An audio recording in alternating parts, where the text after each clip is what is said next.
So இதுதான் சொல்றேன். So you have to know எந்த இடத்துல யாரோட ஹெல்ப் நம்ம எடுத்துக்கணுன்ட்டு. அண்ட் ரொம்ப முக்கியம் வந்துட்டு இங்க பேஷண்ட்க்கு நம்ம புரிய வைக்கணும். ஸோ இப்போ சில பேர் வந்து நம்ம சொன்னோம்னா வந்து புரிஞ்சுக்க மாட்டாங்க.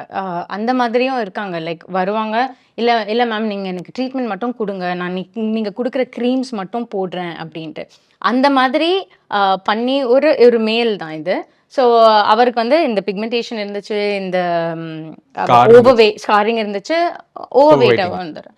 ஸோ அவர்கிட்ட வந்து நான் சொன்னது ஃபர்ஸ்ட்டு வெயிட் ரெடியூஸ் பண்ணணும். அண்ட் அதுக்கானது ஸோ நம்ம என்னன்னா இந்த வெயிட்டுன்னு நம்ம பேசும்போது நம்ம இன்சுலின் ரெசிஸ்டன்ஸ் இருக்கான்றதையும் வந்துட்டு நம்ம பார்ப்போம். ஸோ அந்த மாதிரி டைமில் தான் நான் சொன்ன மாதிரி எண்டோக்ரைனாலஜிஸ்டோட ஹெல்ப்பும் நம்மளுக்கு தேவைப்படும். ஸோ அந்த எலிவேட்டடாக இருக்குது, இன்சுலின் ரெசிஸ்டன்ஸ் இருக்குது அப்படின்னா நம்ம அதை மட்டும் ட்ரீட் பண்ணாமல் பிக்மெண்டேஷனை ட்ரீட் பண்ணால் ஒர்க் ஆகாது. ஓகே, அப்போ சரும பராமரிப்பு அப்படிங்கிறது ஒரு காலகட்டத்துக்கான விஷயம் மட்டும் கிடையாது. ஒரு ரொட்டீனாக தினமும் ஒரு பழக்க வழக்கத்தில் இருக்கக்கூடிய ஒரு விஷயமா கொண்டு வரும்போது அதனுடைய பராமரிப்பும் அதனுடைய முகப்பொழிப்பும் வந்து எப்பவுமே இருந்துகிட்டே இருக்கும் இல்லையா? ஸோ இப்போ நான் அந்த பேஷண்ட் கிட்ட வந்து அந்த ஓவர் வெயிட் நம்ம ஊரில் வந்து அது சொல்றதுமே வந்துட்டு நிறைய பேர் ஒஃபென்சிவாக கருதுவாங்க. இன்னுமே மென்டலி அவங்க கொஞ்சம் டிப்ரெஷனுக்குள்ள போயிடலாம். நம்ம டாக்டர் கிட்ட போனா டாக்டர் நம்மள சொல்றாங்க. பட் என்னன்னா இங்கே தான் வந்துட்டு நம்ம வந்து ஸ்ட்ராங்கா இருக்கணும். Because you are actually helping தம்.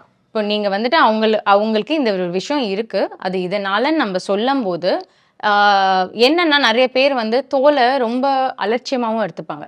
தோல்னால என்ன பெருசா ஆயிடப்போகுதுன்னு. பட் ஸ்கின் வந்து ஒரு மிரர் மாதிரி. நம்மளுக்கு உள்ள இன்டர்னல் என்ன இஷ்யூஸ் இருந்தாலுமே நிறைய பேருக்கு ஸ்கின்ல தான் அது ஃபர்ஸ்ட் தெரியும். ஸோ அந்த மாதிரி தான் இப்போ ஒருத்தவங்களுக்கு ஸ்டவான பிக்மெண்டேஷன் இருக்கு, அவங்களுக்கு நான் சொன்ன மாதிரி ஓவர் வெயிட்டோ இல்லை ஒபேசிட்டி இருக்காங்கன்னா, ஸோ நம்ம ஃபர்ஸ்ட் ரூல் அவுட் பண்றது நான் சொன்ன மாதிரி இந்த அகாந்தோசிஸ்ன்றது. ஸோ இவருக்கு நான் ஃபர்ஸ்ட் சொல்லும் போது 2-3 வாட்டி வந்தாரு. நான் ஒரு வாட்டியும் அவருக்கு சொல்லுவேன், சொல்லி ப்ரிஸ்கிரிப்ஷனையும் எழுதுவேன். பட் திருப்பி அதே மாதிரி தான். என்னன்னா அவர் எனக்கு கொஞ்சம் லைட்டன் ஆயிருக்கு, ஆனால் வந்து ஃபுல்லாக போகலை. ஸோ இங்கே திருப்பி நான் சொன்ன மாதிரி நம்ம அவ கூட உட்காந்துட்டு பேசி, இல்லை இதுதான் இஷ்யூ, இதுதான் நான் உங்ககிட்ட சொன்னேன். ஸோ நீங்கள் நெக்ஸ்ட் இப்போ ஒரு 3 தடவை நீங்கள் உங்கள் வழியில் போனீங்க, வேற நீங்கள் எக்ஸசைஸ் பண்ணலை, இல்லை எண்டோக்ரைனாலஜிஸ்ட் போய் பார்க்கல, ஜஸ்ட் க்ரீம்ஸ் மட்டும் பண்ணீங்க. ஸோ இப்போ ஒரு தடவை வந்துட்டு நான் சொன்னதை வந்து ட்ரை பண்ணுங்க.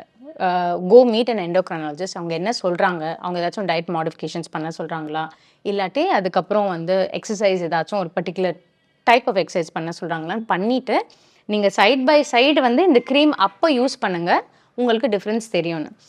லக்கிலி அவர் வந்துட்டு அந்த 3 வாட்டி அவர் போக்கில் போய் அவருக்கு டிஃப்ரென்ஸ் தெரியாததுனால ஃபைனலி வந்து நான் சொல்லி கேட்டு then he was able to find out. அதாவது வெயிட் ரெடியூஸ் பண்ண இந்த ட்ரீட்மெண்ட்டும் சைட் பை சைடு எடுக்க அவருக்கு நல்ல டிஃப்ரென்ஸ் தெரிஞ்சிச்சு.